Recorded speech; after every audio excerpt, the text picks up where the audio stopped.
Hello. First, I want you to appreciate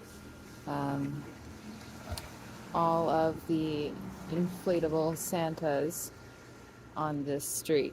And this doesn't even really do it justice. This is the less hectic Santa side of the street. I don't know what it is with living in a posh neighborhood that you have to get inflatable Santas. It's kind of a weird thing to do, in my mind anyway. That's not really what I wanted to talk about today. I'm celebrating today having a really good foot week, meaning that I wouldn't even call the sensation in my foot pain anymore. It's more of just a different sensation. And it's very inconsistent. It's like sometimes I'll have this weird burning, numb feeling in just the tips of my second and third toes, and sometimes I'll have this general whole foot sense of something's not right here, but it's not necessarily pain. And I've been trying to reframe it in different ways, like remembering how when my entire foot hurt and the inside of my soul hurt and I couldn't even stand up because it was like a whole body danger signal. And now it's just like the tip of my toes, so I have to remember how far I've come. But it's amazing how sensitive one can become to once something was painful. The memory is really sticky of that, and speaking for myself, I am hyper aware of anything that is an indicator that the pain might be coming back. And that's really difficult to let go of.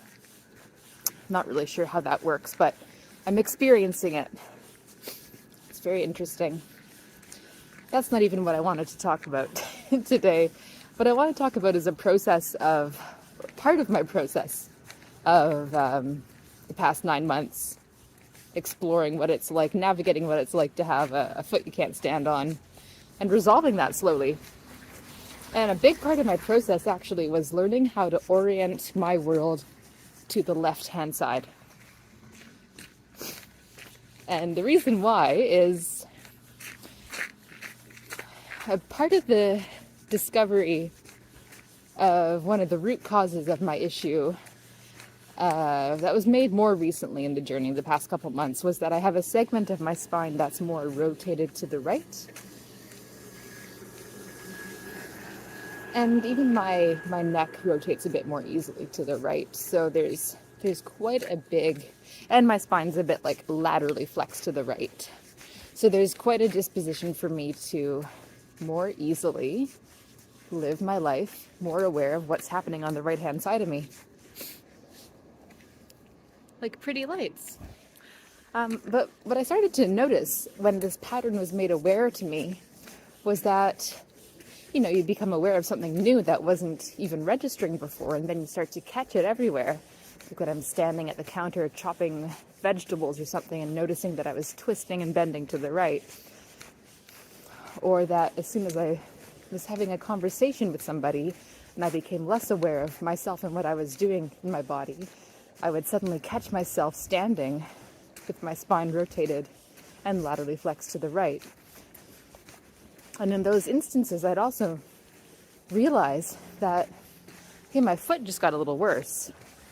Like the pain just came back in a little bit more of a stronger way.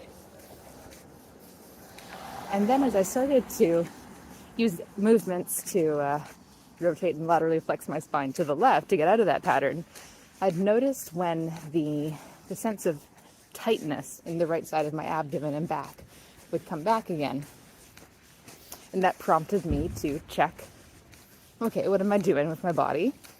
And lo and behold, there I was in a position where I was laterally flexed and rotated to the right and kind of looking at something over to the right side of me. And I really caught it when I was sitting on a plane in October.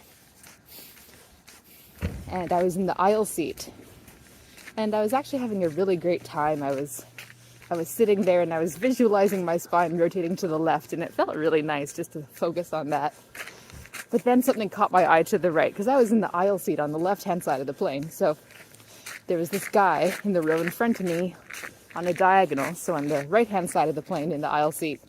Like I had a clear screen, I had a clear view of his laptop screen, and he was watching this totally amazing-looking nature documentary about Australia.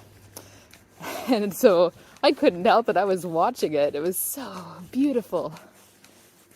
And then I started to notice that first my back started to ache.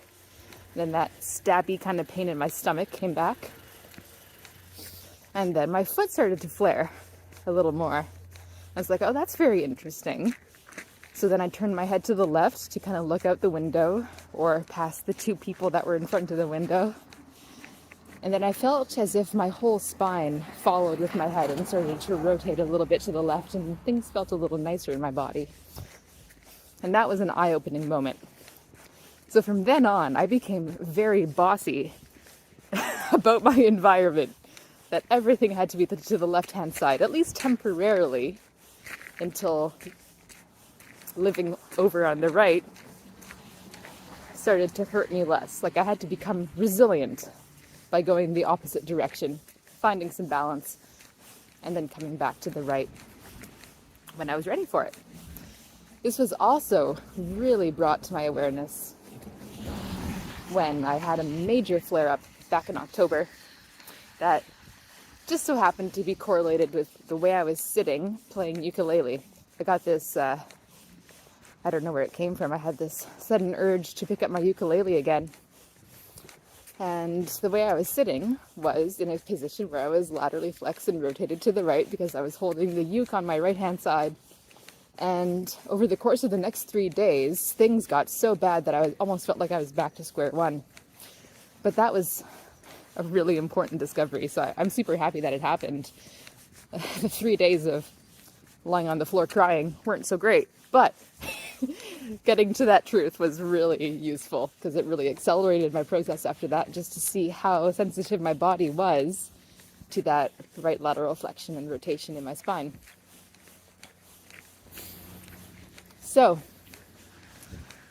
for the past couple months, I've been living deliberately, trying to orient all of my life, most of my life, to the best that I can, to the left-hand side, which meant that, I went into my appointment with my osteo and noticed right away that the way I was sitting in the chair talking to her, she was on my right-hand side, so I immediately picked up my chair, went to the opposite side of the room and said, Amanda's the osteo, she's great. I said, Amanda, if I'm going to tell you how I feel, I have to sit on this side of you. Because sitting and turning and looking over at you on my right-hand side is making my foot hurt, so that was good information for her to have. And I keep doing this now. Whenever I catch myself with somebody, I'm talking to them onto the right-hand side, I just flip it over to the left. And that's been very, very helpful. Play my ukulele on the left-hand side. Try to always sit on the seat where I can look out to the left, out the window to the left. Little things like that. And you know what? It's going a long way. It's just one of those little things where I think earlier on I might have discounted as inconsequential. Like there are so many more major things that are going to have an impact on changing the way you move and feel than just making sure everything's to the left-hand side. But this was actually a big piece of the puzzle right now. It's like if I was doing all these movements to help my spine rotate to the left, but I kept just putting my body back to the right, then it's kind of like going nowhere.